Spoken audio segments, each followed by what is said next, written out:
여호와께서 모세에게 말씀하여 이르시되 아론과 그의 아들들과 이스라엘의 모든 자손에게 말하여 그들에게 이르기를 여호와의 명령이 이러하시다 하라. 이스라엘 집의 모든 사람이 소나 어린 양이나 염소를 진영 안에서 잡든지 진영 밖에서 잡든지 먼저 회막문으로 끌고 가서 여호와의 성막 앞에서 여호와께 예물로 드리지 아니하는 자는 피 흘린 자로 여길 것이라. 그가 피를 흘렸은즉 자기 백성 중에서 끊어지리라. 그런즉 이스라엘 자손이 들에서 답전 그들의 제물을 회막문 여호와께로 끌고 가서 제사장에게 주어 화목제로 여호와께 드려야 할 것이요 제사장은 그 피를 회막문 여호와의 제단에 뿌리고 그 기름을 불살라 여호와께 향기로운 냄새가 되게 할 것이라. 그들은 전에 음란하게 섬기던 순념녀에게 다시 제사하지 말 것이니라. 이는 그들이 대대로 지킬 영원한 규례니라. 너는 또 그들에게 이르라. 이스라엘 집 사람이나 혹은 그들 중에 거류하는 거류민이 번제나 제물을 드리되 회막문으로 가져다가 여호와께 드리지 아니하면 그는 백성 중에서 끊어지리라. 이스라엘 집 사람이나 그들 중에 거류하는 거민 중에 무슨 피든지 먹는 자가 있으면 내가 그 피를 먹는 그 사람에게는 내 얼굴을 대하여 그를 백성 중에서 끊으리니 육체의 생명은 피에 있음이라. 내가 이 피를 너희에게 주어 제단에 뿌려 너희의 생명을 위하여 속죄하게 하였나니 생명이 피에 있으므로 피가 죄를 속하느니라. 그러므로 내가 이스라엘 자손에게 말하기를 너희 중에 아무도 피를 먹지 말며 너희 중에 거류하는 거류민이라도 피를 먹지 말라 하였나니 모든 이스라엘 자손이나 그들 중에 거류하는 거류민이 먹을 만한 짐승이나 새를 사냥하여 잡거든 그것의 피를 흘리고 흙으로 덮을지니라.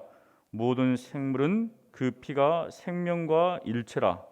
그러므로 내가 이스라엘 자손에게 이르기를 너희는 어떤 육체의 피든지 먹지 말라 하였나니 모든 육체의 생명은 그것의 피인즉 그 피를 먹는 모든 자는 끊어지리라.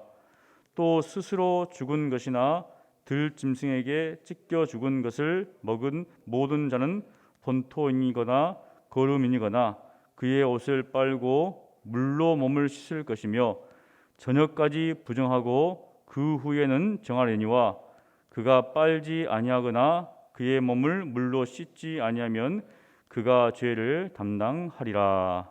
아멘. 레위기의 중심 주제는 거룩함입니다. 하나님의 거룩하심. 그래서 이스라엘 백성에게 거룩하심을 요구하시죠. 그래서 항상 레위기는 거룩합니다.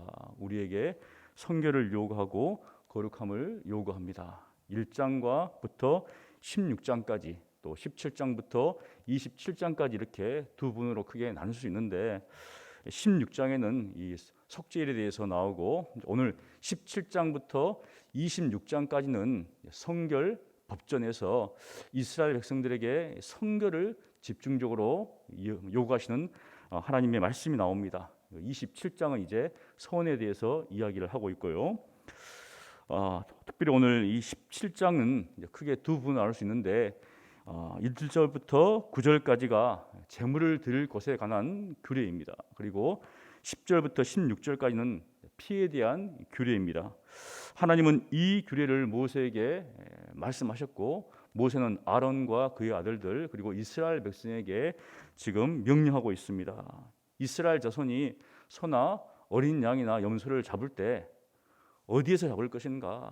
진영 안에서 잡든지 진영 밖에서 잡든지 때로는 들에서 잡든지 먼저 회막문 앞으로 끌고 오라는 겁니다. 개인적으로 잡지 말고 이 모든 이 제물들은 가축들은 하나님 앞에 먼저 드리라는 것이죠. 그래서 회막문 앞으로 끌고 와서 바로 제사장에게 드리라는 겁니다. 그럼 제사장이 어떻습니까? 그것을 잡아서 피는 제단에 뿌리고 기름은 불살라 하나님께 향기로운 그런 제물로 태워 드린다는 것이죠. 사실은 요즘은 이제 뭐 고대 시대에서는 항상 모든 것이 종교적이죠. 먹는 것도, 가축을 먹는 것도 다 종교적인 것과 연관이 있습니다. 그래서 하나님께서 그렇게 지금 말씀하고 있습니다. 뿐만 아니라 그것은 이스라엘 사람뿐만 아니라 그 백성 가운데 거류하는 거류민에게도 동일하게 적용됩니다. 만일 그렇게 하지 않으면 그는 피를 흘린 자다. 그래서 백성 중에서 끊어지리라. 무시무시하죠. 그렇게 이야기를 하면 벌이 백성 중에서 끊어질 것이다. 그렇다면 왜 하나님께서 그렇게 말씀하시는가? 7절을 보면 이런 말씀이 나옵니다. 우리 7절 함께 읽습니다. 그들은 전에 음란하게 섬기던 순염소에게 다시 제사하지 말 것이니라.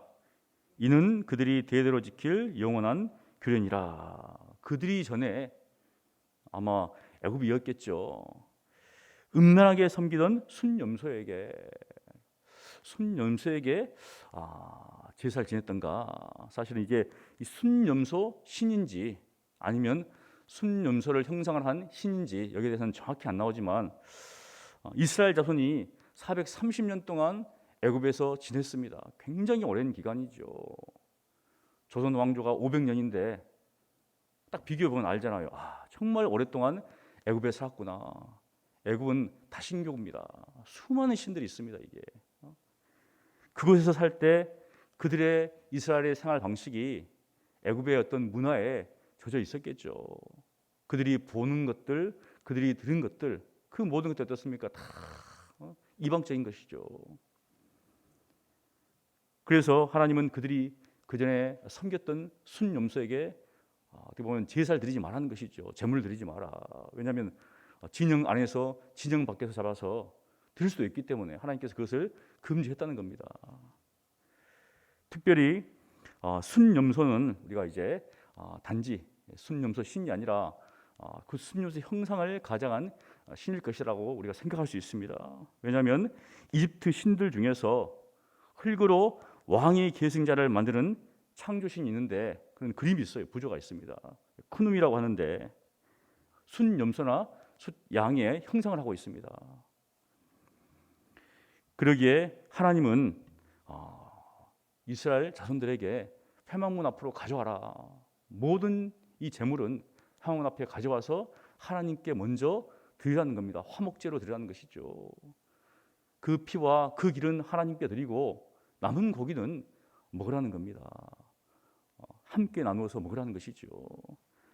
모든 삶의 자리에서 바로 하나님 중심으로 살아가는 겁니다. 바로 회막문이 하나님 중심으로 살아가는 삶의 모습이죠.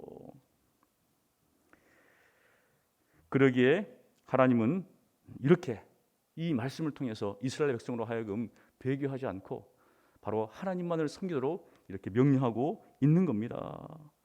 이것은 우리에게 시사하는 바가 크죠.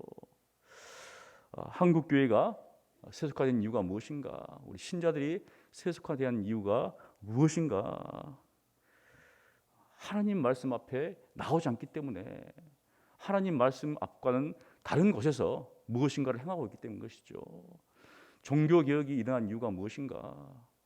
바로 교회가 신자들을 하나님 앞으로 나오게 하지 않는 게 아니라 하나님 말씀은 몰라도 된다. 그냥 교회에서 시키는 대로 교회에서 하라고 하는 대로 따르면 된다는 것이죠. 맹목적인 신앙의를 만드는 것입니다. 그런데 지금 한국교회는 어떤 모습인가? 사실 하나님의 말씀 앞에 우리 성도들이 나와야 되는데 그렇지 못한 모습을 보게 되는 것이죠. 교회가 추구해야 될 것이 무엇입니까? 거룩함이죠. 거룩함입니다.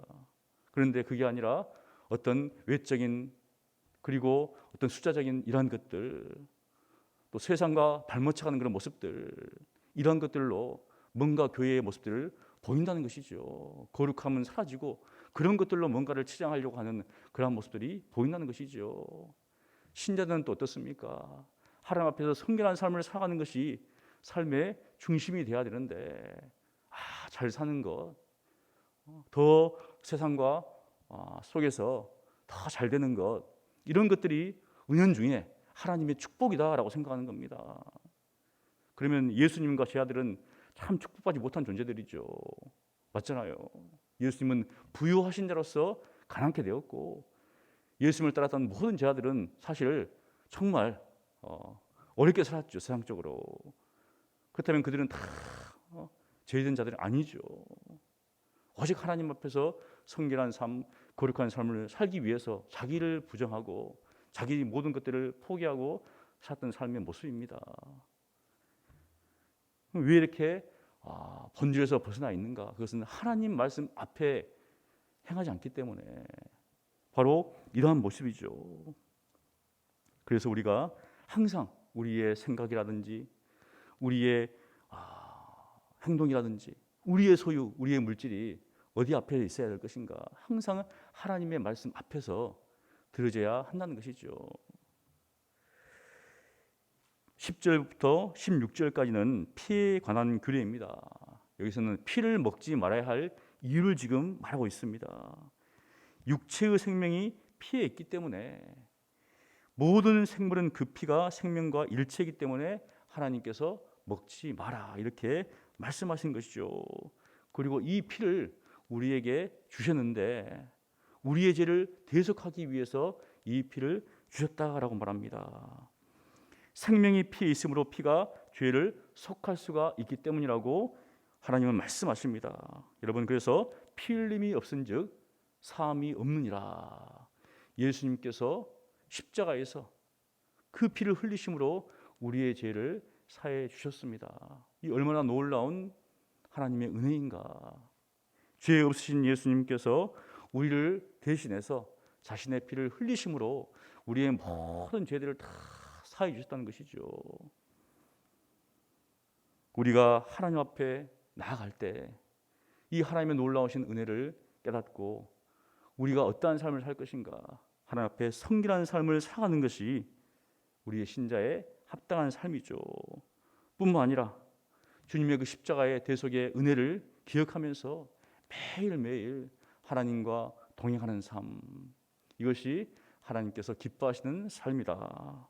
오늘 하루도 하나님의 말씀 앞에, 또한 주님의 그 십자가의 그 보혈을 의지하여서 하루하루 살아가시는 여러분 되시기를 간절히 축원합니다. 거룩하신 하나님, 감사합니다.